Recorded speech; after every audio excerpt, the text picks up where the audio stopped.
Imagine this. It's 2:13 in the morning.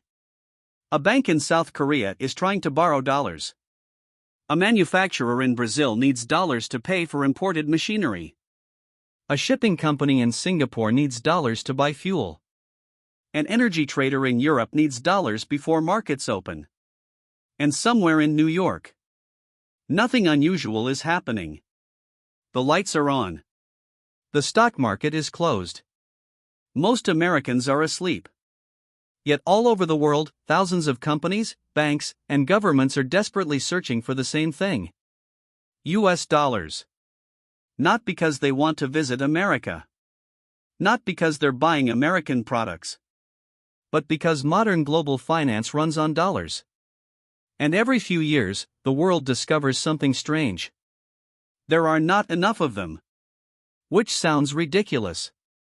How can there be a dollar shortage when the United States can literally print dollars? How can the world run out of something that seems to be everywhere? The answer reveals one of the least understood forces in the global economy. A hidden system worth trillions of dollars. A system so important that when it starts breaking, entire countries can find themselves in trouble. And most people never notice it until it's already too late. To understand this, we need to start with a simple question. Why does the world need dollars in the first place? Because the dollar stopped being just America's currency a long time ago. Today, the dollar is something much bigger. It's the operating system of global finance. Imagine if every country spoke a different language. International trade would be chaos. So everyone agrees to use one common language. That's basically what happened with money. A company in Indonesia buying oil. A manufacturer in Turkey importing equipment. A bank in Japan lending money overseas. Many of those transactions happen in dollars. Not local currencies. Dollars. Over time, the dollar became the world's preferred financial tool. Governments hold dollar reserves. Banks borrow in dollars. Corporations issue debt in dollars. Investors buy assets priced in dollars. Even countries that have no direct connection to America often depend on dollars every single day.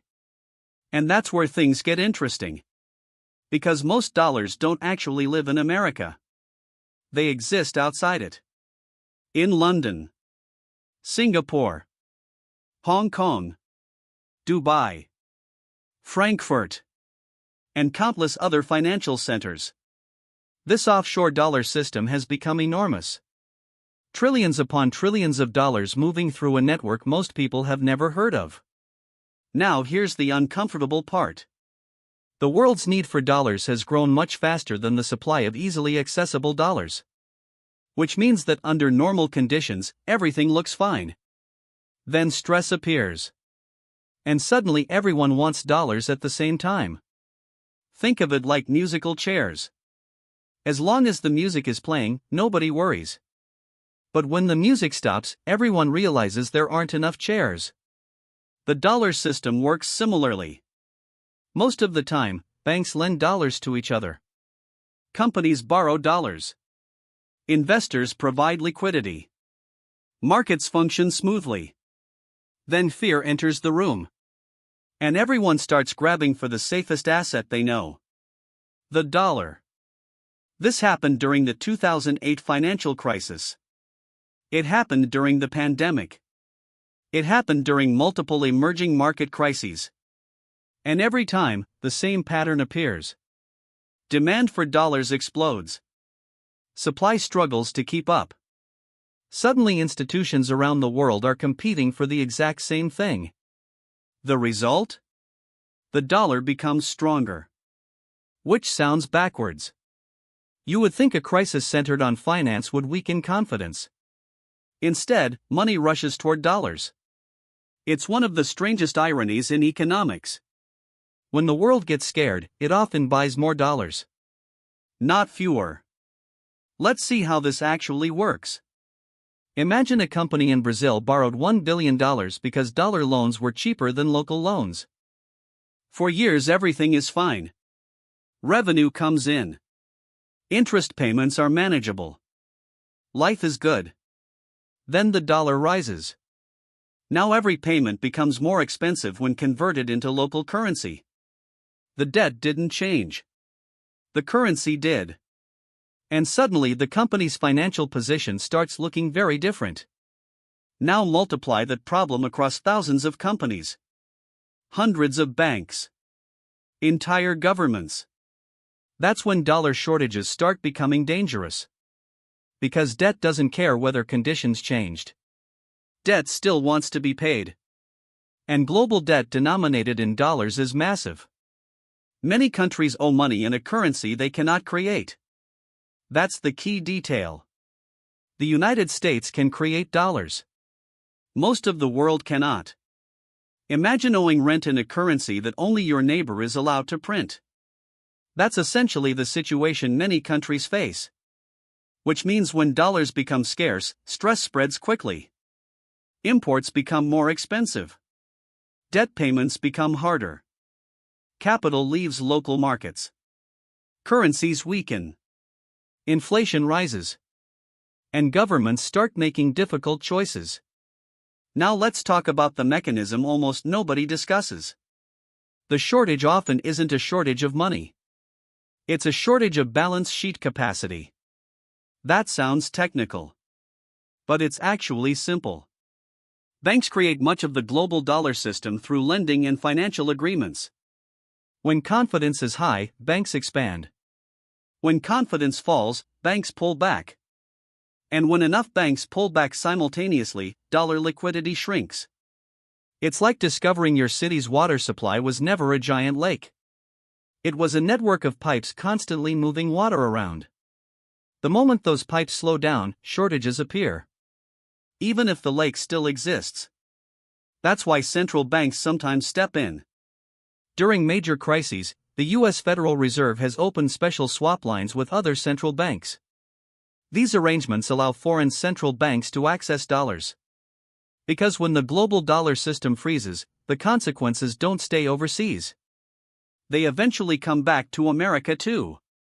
The system is too interconnected. Too global. Too large. And perhaps the strangest part is this. The world has spent decades talking about alternatives.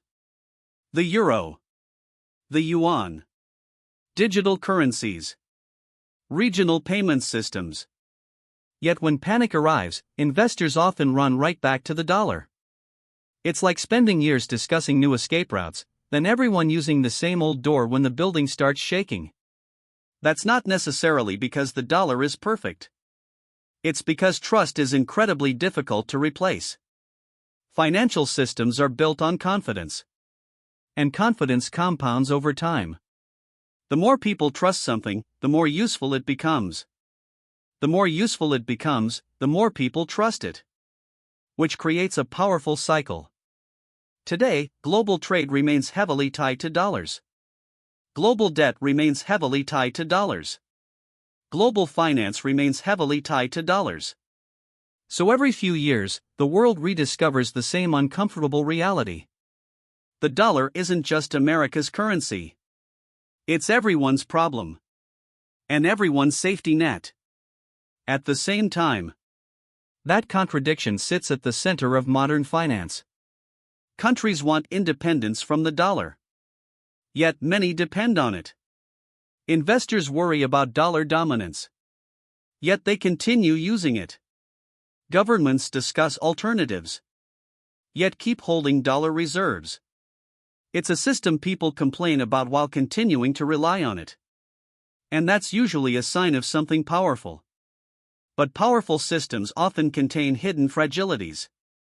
The larger they become, the harder they are to replace. The harder they are to replace, the more dangerous disruptions become. Which brings us to the question nobody can fully answer. What happens if the world's demand for dollars keeps growing faster than the system's ability to provide them? Maybe nothing. Maybe the system adapts again. It has before. Or maybe the next shortage becomes larger. More visible. More difficult to contain. Because somewhere right now, a company is borrowing dollars. A bank is lending dollars. A government is accumulating dollar reserves. And millions of financial decisions are quietly assuming those dollars will always be available when needed. History suggests that's usually true. Usually. The problem is that global financial crises tend to begin with assumptions that everyone believed were safe. And one of the biggest assumptions in the modern economy is that the world will always be able to find enough dollars. Until one day, it can't.